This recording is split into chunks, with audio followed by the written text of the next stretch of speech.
Well, hello everybody. Jeff Cowan here from Jeff Cowan's Pro Talk, the place that's trained more successful service advisors and service employees than any other place on the planet. Well, I'm back today with a new edition of my podcast entitled Right Service, Write Your Own Paycheck, The Path to Making Over $100,000 a Year when writing service in the automotive industry in the United States of America, Canada, and Australia. And at this very recording, just over 20% of you are making six figures or more, putting yourself, by the way, in the top 6% of income earners in the United States of America. But it still means that almost 80% of you are not, and I don't get that, but you're not. So what are we going to do about that? I'm going to recommend you do what I always recommend, and that's this. Keep watching this podcast. Go back and watch all my old podcasts. I was going through them the other day. They're all still relevant. Go to my website, automotiveservicetraining.com, automotiveservicetraining.com, because there you will find processes, techniques, word tracks, more videos, articles, and blogs, everything you need to become the absolute best at what you can be. And just as a side note, if you're a service advisor, service manager, business owner, no matter where you're at in this business, if you are not having your best year ever, you're doing something wrong. I mean, you should be on fire right now. Easiest customer ever. Today's podcast, I'm going to basically address two questions because I've been getting a lot of questions from you guys. And this first question I'm going to address, I'm not going to tie any name to it or any location like I normally do because I've been getting this question so many times. I've gotten it for years at the conventions and the workshops and the keynote addresses I do. And we've been getting it a lot here in the last 4 or 5 months here at Pro Talk. And here's what it is. It says, how do you take an okay service advisor that you see has a lot of potential and turn them into a great service advisor? So how do you take an okay service advisor that you see having a lot of potential and help them become great? That's a great question. And basically what I see, the reason I think people ask this question is because they'll do an interview with somebody, they'll hire them, and they see great potential in them, and then so they hire them, right? And then they bring them in and they work with them a little while, and they do okay, but they never are great. And you just know if this person could really be great if some things were different. So how do you take somebody like that? How do you turn them into a great service advisor? All right, well, here's the first thing you have to understand when you take somebody ordinary or that's just okay, that you see a lot of potential in, you know they could do better. Here's the first thing you have to understand and you can never forget. They have to want to be great. They have to want to be great. They have to want to be great. It's kind of like an addiction, you know. I mean, I've read a lot about, you know, Alcoholics Anonymous and all these different drug programs and whatever. And the first step to curing yourself is you have to admit that you've got a concern. And it's the same thing when it comes to being great. You have to admit to yourself and plan and tell yourself that you want to be great. You have to be ready for it. And this is a frustration that I have as well, you know, because my products do what they're supposed to do. When I tell you we go into dealerships and work there side by side with advisors and within 5 days get a 5/10 increase, which by the way, including parts, typically turns out to be a $1.6 million increase for the average service department out there. You think people would just call us up nonstop. When I tell you I've got the virtual training, the workshops, and where we take these numbers, you just think that people would be calling us all day long signing up. But you know what happens is a lot of times we'll get in conversations with people, we'll do our marketing, either they call in or we reach out to them, and you'll talk to them and you can feel the greatness, you can see the greatness, or they'll come to a workshop and you just know these people got everything it's got, but they won't buy the extra training. And some of these people, you know, we followed up with them for 2, 3, 4 years, 5 years, 10 years, and then all of a sudden, you know, the phone rings one day and they just say, I'm ready to go. And so what happens? They had to come to the conclusion that they weren't great, and they had to come to the conclusion that they were ready to be great. It's rule number one. So talking about service advisors, how can you tell if somebody's willing to be great for you? Okay, so I could talk about this for hours, but let me just give you some highlights here, okay? Because it's just about this simple. Okay, so how can you tell if somebody wants to be great? Number one, they're willing to train. You know, they not only get excited about the training you provide them when they first show up, they come back and say, I want more training. I'd like to see this. I'd like to see that. They are excited about training because they understand that to be great, it just won't happen. You have to train. You have to follow somebody. You have to mentor somebody. Especially in this business, why reinvent the wheel if there's some training out there to do it? So, you know, if they come to you and they express to you that they're willing to train, you know, and they're excited about the training, they're looking for more training. Another thing that will tell you that they're on the path to wanting to be great. They will encourage constructive criticism. They'll come to you and sit down and say, look, you know, I'm really out here trying really hard. I really want to be great, and I want to do this, and I want to do that. I want you to come out and watch me write people up. I want you to listen to me on the phone. I want you to observe me from afar, and I want you to tell me what I'm doing right, and I want you to tell me what I'm doing wrong. And this isn't something I want you to do just the next couple of days. I want you to do it for the rest of the time that I'm working with you. People that are serious about being the best welcome constructive criticism. Now, I am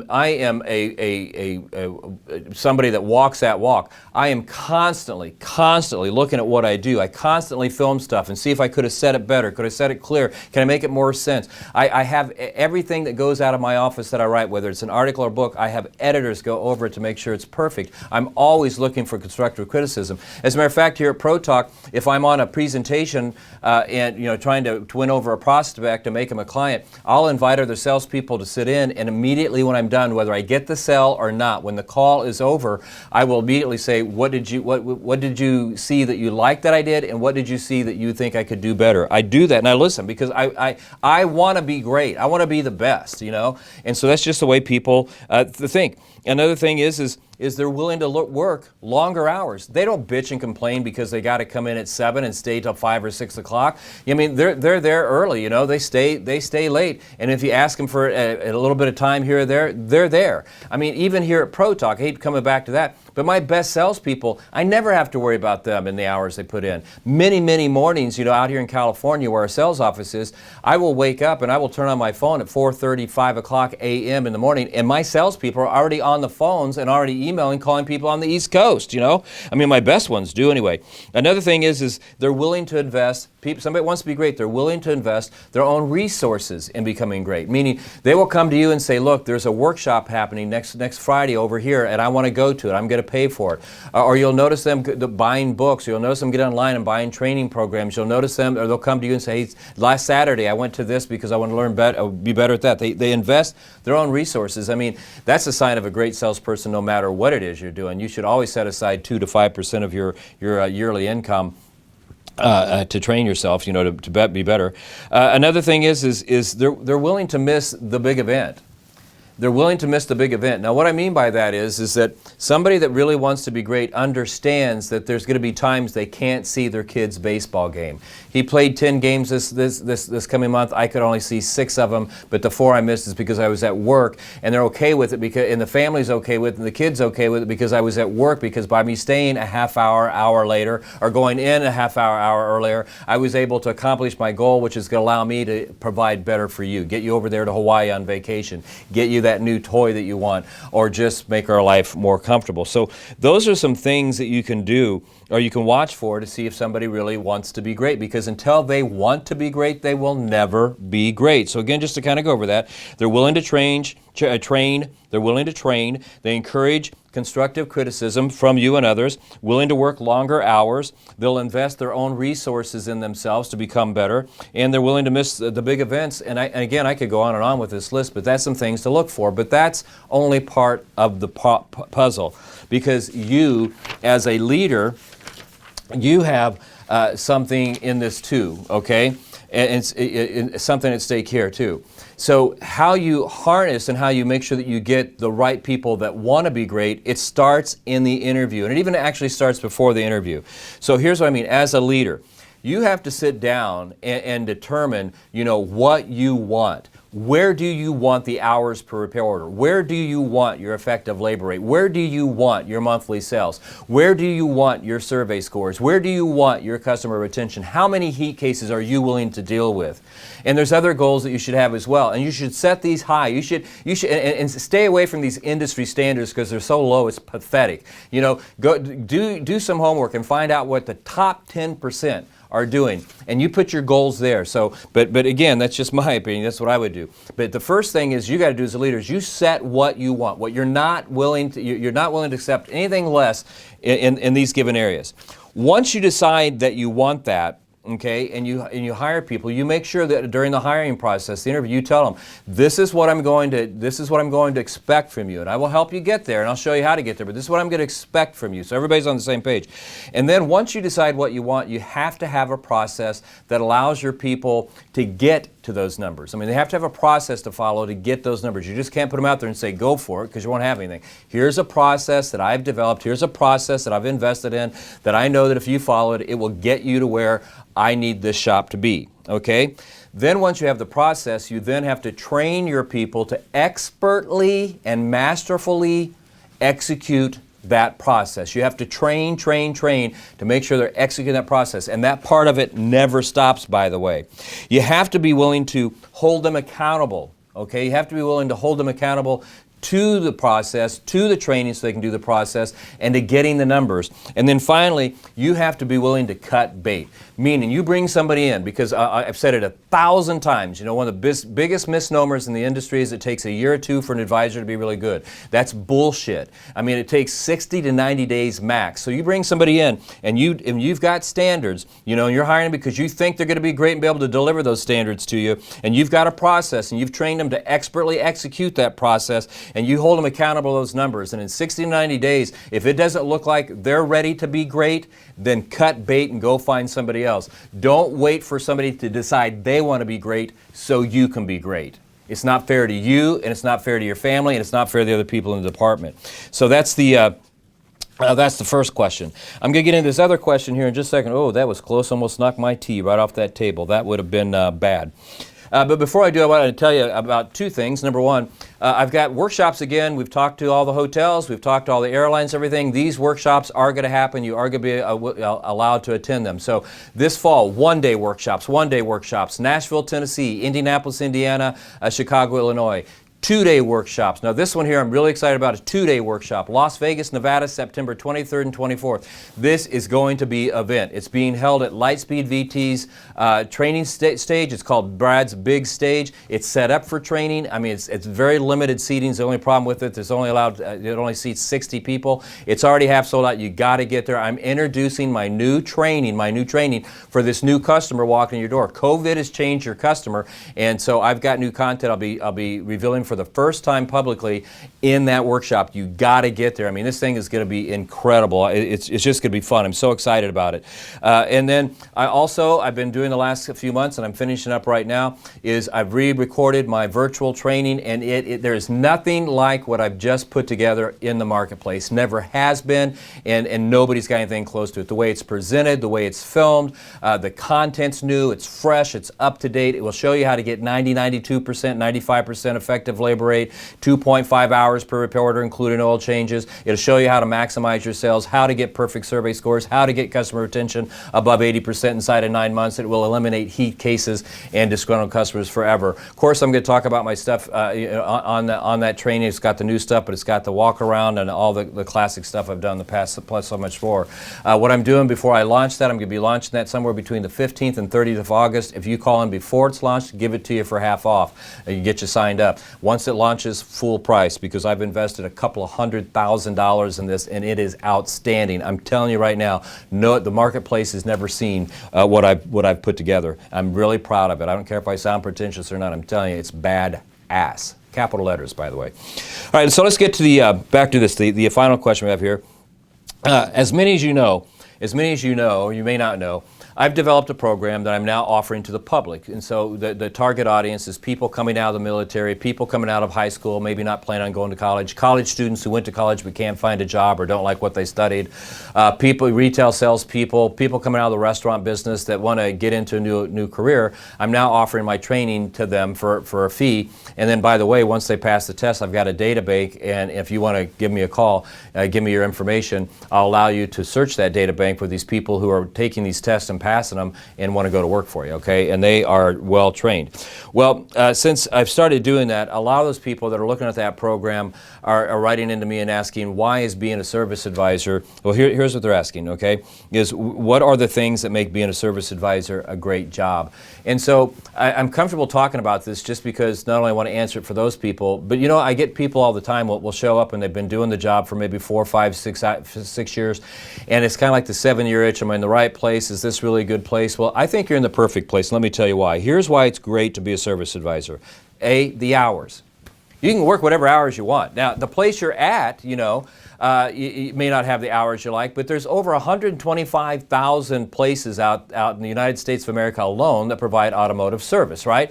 And so there's all kinds of hours. There's places out there that are open 7 days a week, 7 in the morning until 9 o'clock at night. There's places out there that are open only Monday through Friday. There's places that are open Monday through Saturday. There's places that are open Sunday. I mean, it's all over the place. I mean, so it's for anybody's lifestyle. For example, you might be in a situation where your spouse needs to work through the day, so you need to be home with the kids, and then you go to work at night, or vice versa. You might be in a situation where you need to be home more during the week, so your spouse can work, and then so then you go to work on the weekend. So I mean, the hours really, if you look around and you do your research, they can be whatever you want. They typically are about 7 a.m. until 5 or 6 in the evening if you're doing the job right. Unless you're at one of the places that are open until 9, but the hours is what I like about it. You can really get what you want. B, this is probably the best reason. If you're a service advisor, you're ultimately a salesperson. And if you're a salesperson, you want to do what? Talk people and close deals. Well, here's what's cool about this job. Every day you get out of bed, every single day you get out of bed, if you're doing the job right, 15 people are going to show up on average, and you're going to get to talk to them. And it's not a question of if you're going to make a sale, it's a question of how many and how much. So, I mean, if you're really into sales, 15 opportunities a day, this is it, okay? C, it's never boring. I mean, it's never boring. I mean, every day there's new people, there's new cars, there's new challenges. The product's constantly changing. It's constantly being updated, all kinds of things. So it's never boring. D, growth opportunities. I've repeatedly told you that I've got many friends who have written service for 30, 35 years, and that's what they did their whole career. And they had great families, they had great houses, they had a great lifestyle, they went on vacations, and they're going to walk off with a retirement that's out of this world. But I've also had friends that have started out being a service advisor and literally are multimillionaires today because they went all the way up to be business owners and multiple business owners and all kinds of stuff. So I mean, the growth opportunities are off the chart, And here's another one when it comes to growth opportunities. You need nothing more than a high school education and a diploma, and I don't even know if people check for that. So it doesn't take a college education to get all those opportunities. There's more opportunity in the automotive industry than there are the top 10 professions that people go to college for. Anyway, E, income. Income, like I said at the beginning of this, I do at the beginning of every podcast, there's just almost 21% of you making six figures a year. That puts you in the top 6% of income earners. The average person makes $75,000, puts you in the top 15%. And that's if you stay being an advisor. Again, you can work your way up and have any income you want. The auto industry, man, is huge. And then, finally, the thing that I like best about it is if you get into this position of being a service advisor and you master it, and you get the high numbers. You're clocking in there around the top 5-10% in the nation doing this job. 2.5 hours per report, including oil changes. 85% customer retention. 95% effective labor rate. Perfect survey scores. No heat cases. You'll never be unemployed in the United States of America again, unless you choose to be. There's not a service center in the planet that if you walked in and just said what I just said, I have these numbers and I will produce them from the first day I step on your drive. There's not a manager or business owner out there that wouldn't hire you on the spot. I mean, it's just what it is. So that's what I think is great about it. I think it's one of the few last opportunities out there, again, where you don't need a lot of education. You just need a lot of desire and the willing to work, and it will give you really whatever you want. So that's what I like about it. And so with that, that's really all the time I have today. So let me just close it out by saying, my name's Jeff Cowan. I have a company called Jeff Cowan's Pro Talk, and we've trained more successful service advisors and service employees than anybody else. So on behalf of my personal family and my Pro Talk family, thank you very much for watching today. Give us a call at 1-800-248-2931, 1-800-248-2931. Talk to us. We love talking to you. Email us, text us. But between now and next week, because I'm going to have another one of these next week, go out and make it a great week, because that's what I'm going to do. So with that, God bless you all, and I will see you soon. You take care.